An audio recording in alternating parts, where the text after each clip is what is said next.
You both have parts that I can use. If Jeepers Creepers dropped into the slasher universe, the question wouldn't be how many victims he would take. The real question would be, how long could the other monsters survive before realizing that, in that universe, they are no longer the predators, they are the prey? Because when we talk about Ghostface, Leatherface, Michael Myers, Jason, Freddy Krueger, Pinhead, and so many other horror legends, the debate usually revolves around who is stronger, who is more brutal, and who is harder to kill. But the Creeper plays a completely different game. He is not just a killer with a knife. He is not just a masked man chasing teenagers. He is not just a body that is way too hard to put down. He is a creature that wakes up every 23 years, hunts for 23 days, and uses his victims as replacement parts for his own body. And that's where the real problem begins. How do you kill something that can rebuild itself using what it takes from others? Realistically, if the Creeper were dropped into this universe, he would start by steamrolling the human slashers with almost ridiculous ease. Ghostface, for example, would have almost no chance. And this is not me disrespecting Ghostface, because inside his own kind of story, he works extremely well. Ghostface is dangerous because he uses surprise, manipulation, phone calls, psychological fear, quick attacks, and the advantage of looking human until the very last second. But against the Creeper, none of that really works. The Creeper would smell the fear, read the body, analyze the prey, and attack in a much more brutal and instinctive way. Ghostface relies on human mistakes. The Creeper does not fight like a human. So, in a direct confrontation, Ghostface goes down fast. Maybe he could set up a trap. Maybe he could slow the monster down for a few minutes. But actually win? No. Ghostface would be one of the first to fall. Norman Bates would not come anywhere close to being a real threat either. Norman is dangerous in a psychological, closed-off, intimate environment where the victim does not understand what is happening until it is already too late. But the Creeper would not play that game. He would not be fooled by a normal-looking disguise. He would not get trapped in the tension of some isolated motel like an ordinary victim. Norman is human. The Creeper is something that has crossed centuries. So this would not even be a fight. It would just be a demonstration of two completely different levels. Norman belongs to human horror. The Creeper belongs to predatory horror. Leatherface is a slightly more interesting case because he does have real physical strength, durability, aggression, and a deep knowledge of his own territory. If the fight happened inside an isolated house, on a farm, in a place full of tools, tight hallways, and improvised traps, Leatherface could cause damage. He is big, violent, unpredictable, and he does not hesitate. But even then, the Creeper's advantage would be insane. He can fly, he can climb, he can sense his prey, he can survive injuries, and he can attack from angles that Leatherface simply would not be able to control. Leatherface is a human monster. The Creeper is a predator that almost feels built to hunt human monsters. So the most realistic outcome is this. Leatherface lasts longer than Ghostface, but he still loses. And he loses because his body has limits. The Creeper does not seem to respect that kind of limit. Now, when we get to Michael Myers, the conversation changes. Because Michael is not just a strong man in a mask. Depending on the version, Michael is almost a force of nature. In some interpretations, he is an extremely durable, cold, silent killer who is almost impossible to put down. In others, he seems to carry something supernatural inside him, as if the evil within him matters more than the body itself. And that is where this matchup gets interesting. If we are talking about a more grounded Michael, basically an extremely durable killer, the Creeper wins. He has mobility, hunting intelligence, strength, regeneration, and an aerial advantage that Michael simply cannot match. Michael could take a lot of punishment. He could get back up after hits that would drop any normal human. He could even surprise the Creeper if he managed to get close. But actually winning? Realistically, that would be extremely difficult. Now, if we are talking about a more supernatural Michael Myers, the version that seems to keep coming back because he is basically the embodiment of evil, then I would not say the Creeper wins permanently. He could defeat Michael physically. He could take Michael out of the fight. He could win the battle that night. But killing Michael forever? That is a whole different story. In that case, the result would be something like a dark stalemate. The Creeper wins the physical confrontation, but Michael remains a presence that keeps returning. And that is the kind of detail that keeps people hooked until the end, because the Creeper may be more powerful physically, but not every slasher loses just because the body drops. Victor Crowley also falls into that dangerous zone, because Victor is not just a huge, deformed killer trapped in a swamp. He is a curse. And when the enemy is a curse, the question stops being, who hits harder, and becomes, who can keep existing longer inside their own supernatural rules? If the Creeper faced Victor outside of his territory, he would probably win. The Creeper is more mobile, more strategic, and would not get stuck in a pure strength contest. But inside the swamp, in the environment where Victor operates like a legend that always comes back, things get much more complicated. The Creeper could destroy his body, but Victor could return. Victor could even do serious damage if he managed to grab the Creeper in a closed space. So realistically, I would call this a technical draw.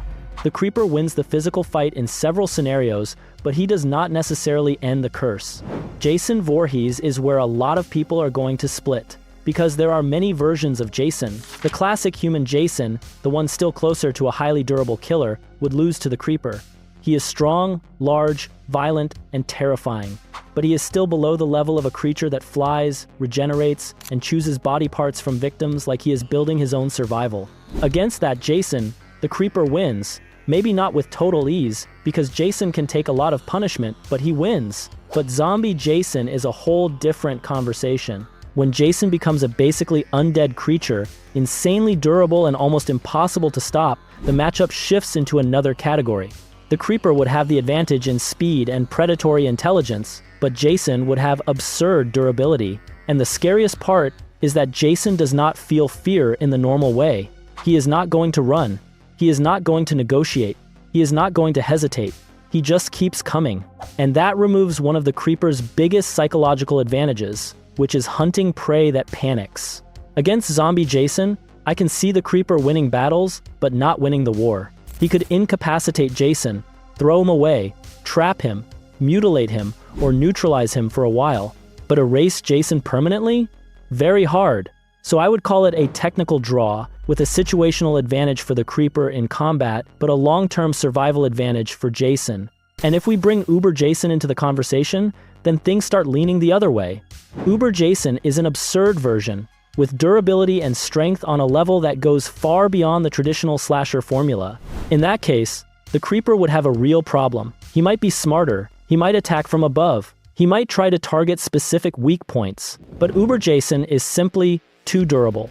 If he managed to get his hands on the Creeper, the fight could end very badly for the winged creature. So, against Uber Jason, I would say the Creeper probably loses.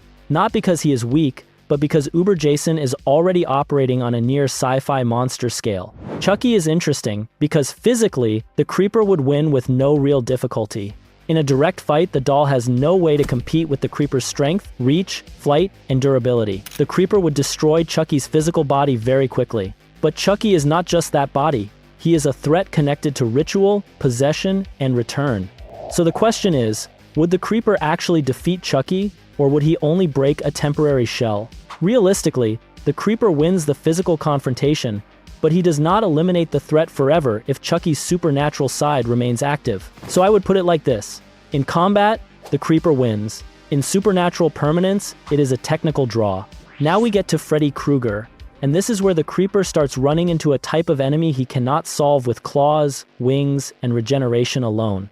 In the real world, Freddy would not have the same advantage. If Freddy were physically standing in front of the Creeper, the creature would probably win. The Creeper is more physical, more animalistic, faster, and better suited for direct combat. But the real Freddy does not play fair in the physical world. He plays in dreams. He attacks the mind, warps the environment, turns fear into a weapon, and forces the victim to fight inside a reality where the rules belong to him. And then comes the question that would keep the audience locked in. Does the Creeper dream? Does the Creeper feel fear? Does the Creeper have a soul? If he is only some ancient biological creature, Freddy may have the advantage. If he has consciousness, trauma, memory, or any kind of psychological opening, Freddy gets in. But if we consider the darker interpretation that the Creeper may be some kind of cursed fallen angel, a creature that belongs neither to heaven nor hell, then maybe Freddy would not be able to dominate his mind the way he dominates a normal person. Even so, I would not give the Creeper an easy win. Freddy is dangerous precisely because he does not need to beat the body first. He can break the enemy from inside their own perception. So the most realistic result would be this. In the real world, the Creeper wins. In the dream world, Freddy wins, or at least controls the fight. Overall, this matchup depends heavily on the battlefield, and that is perfect for the script because it shows that the Creeper is terrifying, but he is not automatically above every supernatural entity.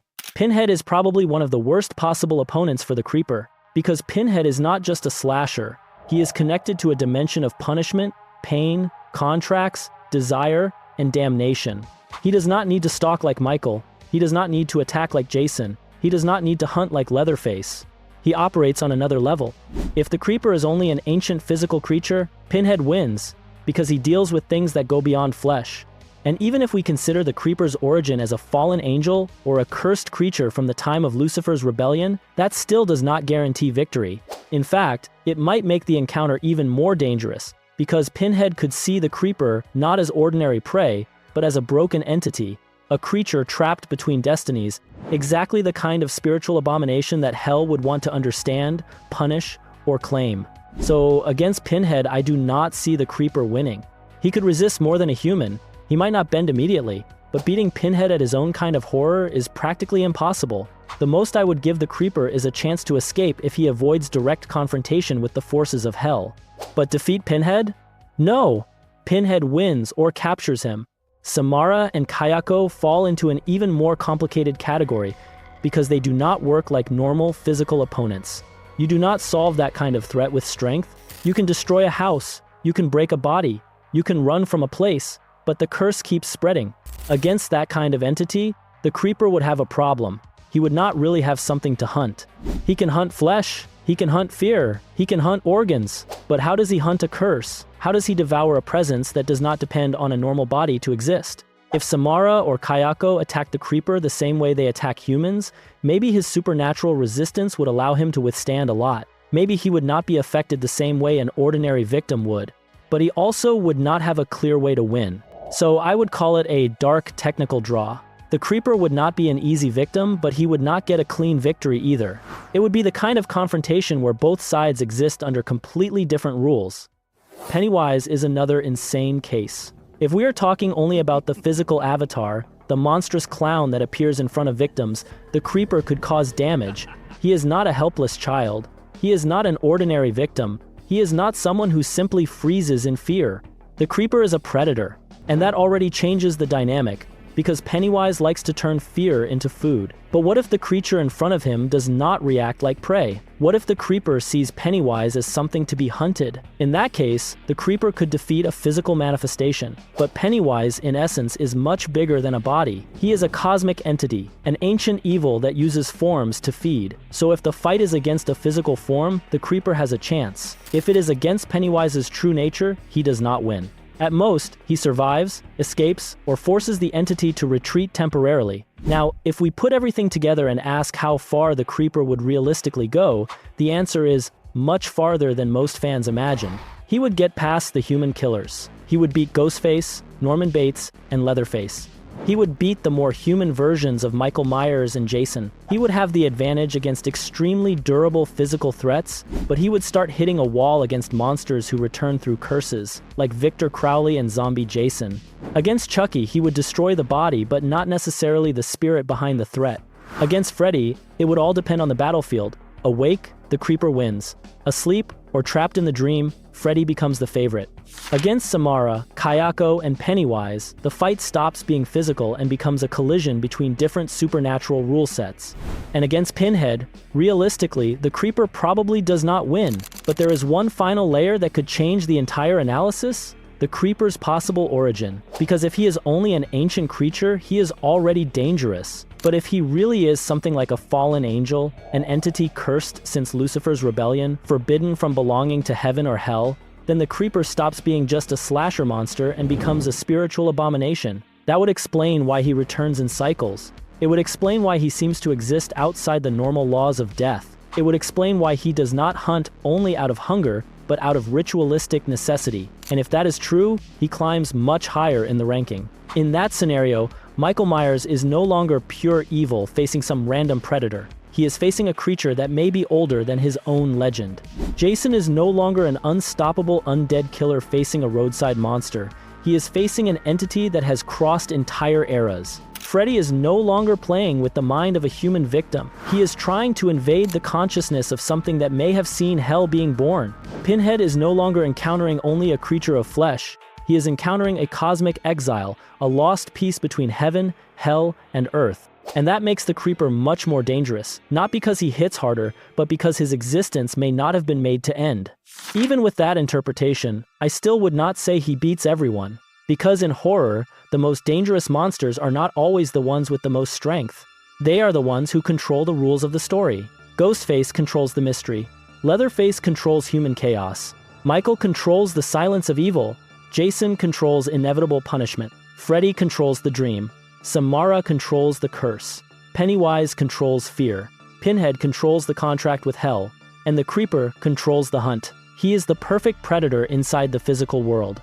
But when he enters territories where the rule is dream, soul, curse, or dimension, he is no longer the one controlling the board. So the realistic conclusion is this. In the traditional slasher universe, Jeepers Creepers would be one of the most dominant creatures. He would not be just another killer. He would be the monster that makes the other killers look limited. Against humans and near humans, he wins. Against physical monsters, he has a very strong chance. Against cursed immortals, he either draws or only wins temporarily. And against spiritual, cosmic, or infernal entities, he finally hits his ceiling. But maybe that is the scariest part. The Creeper does not need to beat everyone to be one of the most dangerous. He only needs to survive the 23 days. Because while the other monsters kill because of trauma, revenge, pleasure, curses, or ritual, the Creeper hunts to keep existing. And a creature that turns every victim into fuel for its own immortality does not enter the slasher universe as a visitor. It enters as an ancient plague, flying above the legends, choosing who is still useful enough to feed the next cycle. Most would fall, some would return. Very few would be able to stop him.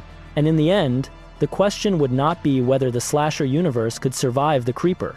The question would be which one of those monsters would have the guts to look up at the sky when he started flying.